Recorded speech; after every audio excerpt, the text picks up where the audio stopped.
여러분 안녕하세요. 이태영 목사입니다. 예수님에 관한 많은 책이 있습니다. 그리고 일반 서적의 리더십 분야에서도 예수님에 관한 책이 있습니다. 그중 어느 책에서는 예수님의 리더십이 탁월했다 하는 내용을 본 적이 있습니다. 예수님은 사람을 정죄하지 않으시고 변화시키는 리더십이 있었다는 것이지요.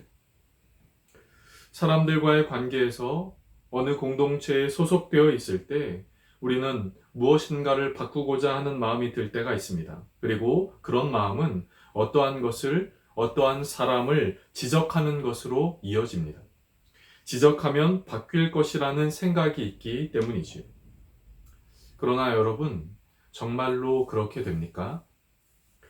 우리는 지적하는 것으로는 변화를 이끌 수 없다는 것을 알고 있습니다. 그리고 그것은 무엇보다 나 자신의 모습을 통해서 알 수 있지요.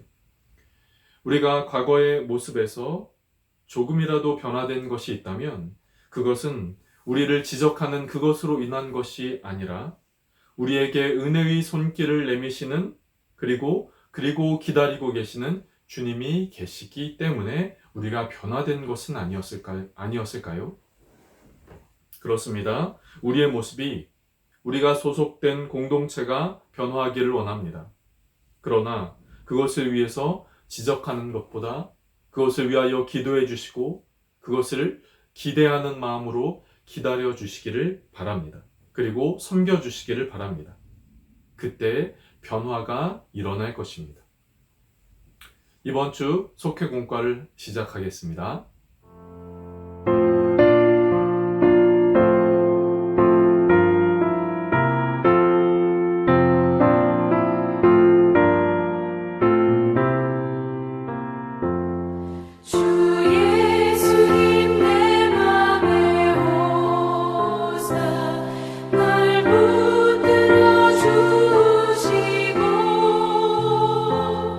내 맘에 새 힘을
함께 기도하겠습니다.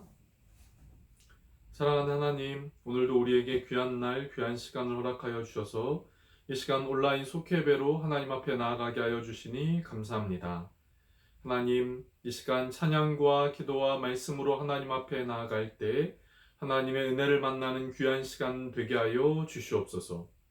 하나님, 내가 속한 공동체에 내가 만나는 누군가 혹 변화하기를 바라는 마음이 우리 안에 있습니까?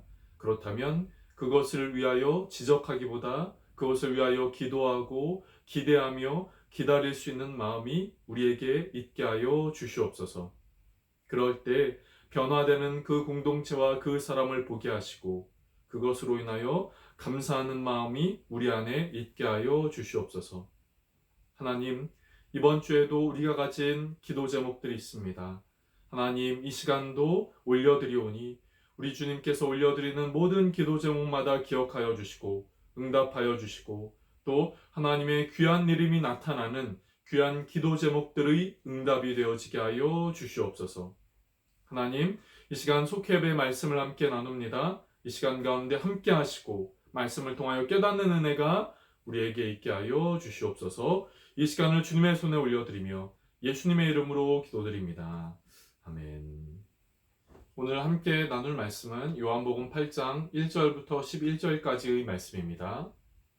옆에 있는 자막을 참고해 주시기를 바랍니다. 예수는 감람산으로 가시니라. 아침에 다시 성전으로 들어오시니 백성이 다 나오는지라. 앉으사 그들을 가르치시더니 서기관들과 바리새인들이 음행 중에 잡힌 여자를 끌고 와서 가운데 세우고 예수께 말하되 선생이여 이 여자가 간음하다가 현장에서 잡혔나이다. 모세는 율법에 이러한 여자를 돌로 치라 명하였거니와 선생은 어떻게 말하겠나이까. 그들이 이렇게 말함은 고발할 조건을 얻고자 하여 예수를 시험함이러라. 예수께서 몸을 굽히사 손가락으로 땅에 쓰시니 그들이 묻기를 맞지 아니하는지라. 이에 일어나 이르시되 너희 중에 죄 없는 자가 먼저 돌로 치라 하시고 다시 몸을 굽혀 손가락으로 땅에 쓰시니 그들이 이 말씀을 듣고 양심의 가책을 느껴 어른으로 시작하여 젊은이까지 하나씩 나가고 오직 예수와 그 가운데 섰는 여자만 남았더라. 예수께서 일어나사 여자 외에 아무도 없는 것을 보시고 이르시되 여자여 너를 고발하던 그들이 어디 있느냐? 너를 정죄한 자가 없느냐? 대답하되 주여 없나이다. 예수께서 이르시되 나도 너를 정죄하지 아니하노니 가서 다시는 죄를 범치 말라 하시니라. 아멘. 저는 오늘 여러분과 함께 정죄하지 않으시는 예수님이라는 제목으로 속회공과의 말씀을 나누도록 하겠습니다. 예수님께서 성전에서 가르치시고 계실 때였습니다. 바리새인과 서기관은 음행 중에 잡힌 여자를 예수님께 끌고 왔지요. 그리고 예수님에게 물었습니다.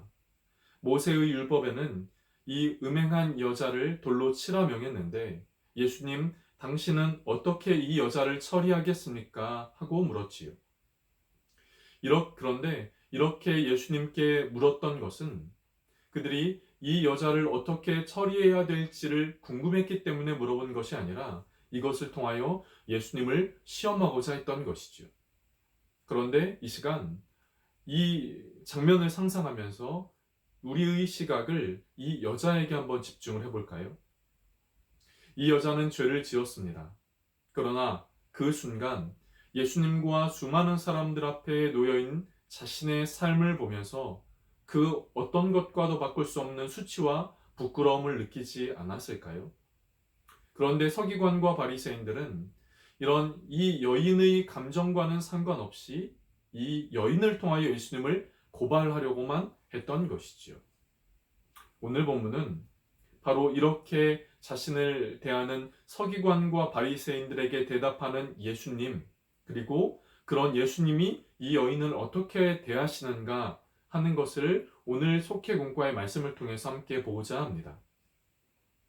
예수님은 서기관과 바리새인들의 이 시험에 어떻게 반응하셨나요? 첫 번째, 예수님은 생각할 시간을 주셨습니다. 가늠하다 잡힌 여자를 데리고 온 서기관과 바리새인들은 모세의 율법을 근거로 하여 율법에서는 이런 여자를 돌로 치라 하였는데 선생님은 어떻게 하시겠습니까? 이렇게 묻지요. 예수님을 시험합니다. 그들의 완악한 마음을 아신 예수님은 성급하게 대답하시기보다 몸을 굽혀 손가락으로 땅에 무엇인가를 쓰십니다. 이것은 서기관과 바리새인들의 완악한 마음, 잘못된 마음을 가진 그 사람들에게 잠시 이 모든 것을 멈추어서 그들로 하여금 생각하도록 시간을 주신 것입니다. 여러분, 우리도 때로는 우리 스스로에 대해서, 우리 주변 사람들에 대해서 실수를 할 때가 있습니다. 잘못을 할 때가 있습니다. 그렇다면 우리는 그때 잠깐 멈추어 보면 어떨까요? 그리고 우리의 모습을 한번 생각해 보면 어떨까요? 그러면 이후 우리가 어떤 모습을 가져야 할지, 어떤 마음을 가져야 할지 우리 안에 생각이 들 것입니다. 예수님은 서기관과 바리새인들에게 그런 시간을 주신 것이지요. 그런 시간이 있을 때 우리는 우리의 모습을 다시금 되돌아볼 수 있는 순간과 기회를 갖게 되는 것이지요. 서기관과 바리새인들을 대하신 예수님의 두 번째 모습, 그것은 그들로 하여금 내면을 들여다보게 하셨습니다. 서기관과 바리새인들은 예수님에게 물었고 예수님이 바로 대답하시지 않자 또 다그쳐 묻지요. 그때 예수님은 입을 열어 이렇게 대답하십니다. 너희 중에 죄가 없는 사람이 돌로 저 여인을 쳐라.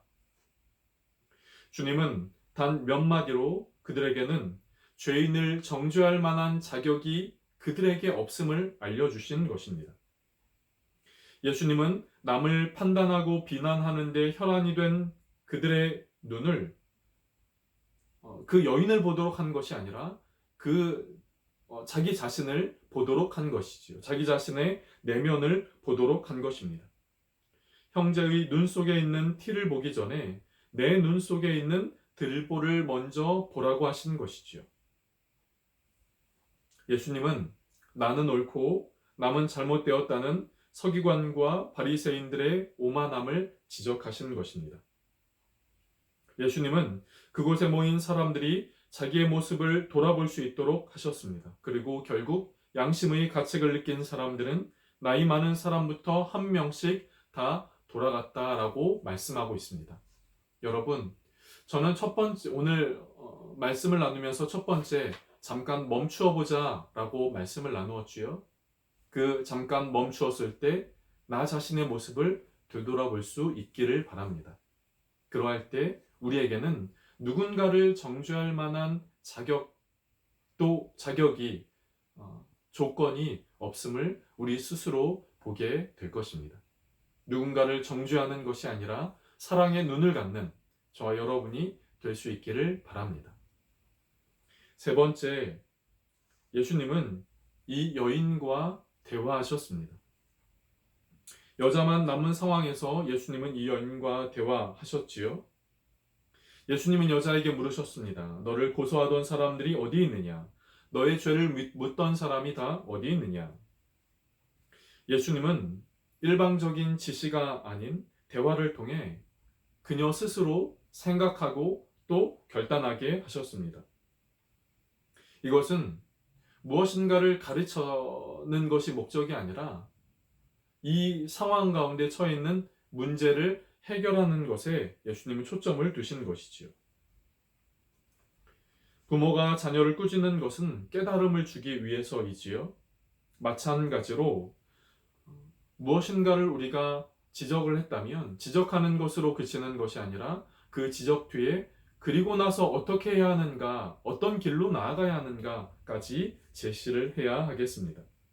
예수님도 여인에게 나도 너에게 죄를 묻지 않겠으니 가서 다시는 죄를 짓지 말라라고 하십니다. 예수님은 우리를 정죄하러 오신 분이 아니라 구원의 길로 인도하시기 위해 오신 분임을 우리가 기억해야 하겠습니다. 오늘 말씀을 정리하겠습니다. 오늘 본문에서 예수님은 침묵을 통해 자기 자신을 한번 생각하도록 하셨고, 또 그 상황 가운데 있는 것에 문제를 지적하기보다 그 문제를 통해 가야 할 길을 제시하시는 모습을 보게 됩니다. 예수님은 당시 종교 지도자들과 그 무리들을 구원의 길로 인도하셨습니다. 변화하는 길로 인도하셨습니다. 그리고 동일하게 우리에게도 그렇게 하십니다. 너 잘못됐어 라고 하는 것이 아니라, 너의 죄는 이것이야 라고 그치는 것이 아니라, 그렇기 때문에 우리로 하여금 구원의 길이신 예수님을 붙잡고 그 주님께 나아가야 함을 말씀하고 있는 것이죠. 우리를 변화시키신 그 예수님, 그리고 나를 변화시키신 그 예수님의 마음을 갖고 우리 주변의 사람들과 우리 주변의 공동체에게 그런 예수님의 마음으로 대하는 저와 여러분이 되어지시기를 간절하게 바랍니다.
시간 주님 가르쳐 주신 기도하심으로 속회 예배를 마치겠습니다. 하늘에 계신 우리 아버지여, 이름이 거룩히 여김을 받으시오며 나라에 임하시오며 뜻이 하늘에서 이루어진 것 같이 땅에서도 이루어지리이다. 오늘날 우리에게 일용할 양식을 주시옵고 우리가 우리에게 죄 지은 자를 사하여 준 것 같이 우리의 죄를 사하여 주시옵고 우리를 시험에 들게 하지 마시옵고 다만 악에서 구하시옵소서. 나라와 권세와 영광이 아버지께 영원히 있사옵나이다. 아멘. 명절 이후 추워진 날씨가 계속되는 것 같습니다. 여러분 모두 이럴 때 감기 조심하시고 또 하나님 안에서 늘 은혜와 평강이 있는 복된 삶이 되시기를 주님의 이름으로 축복합니다.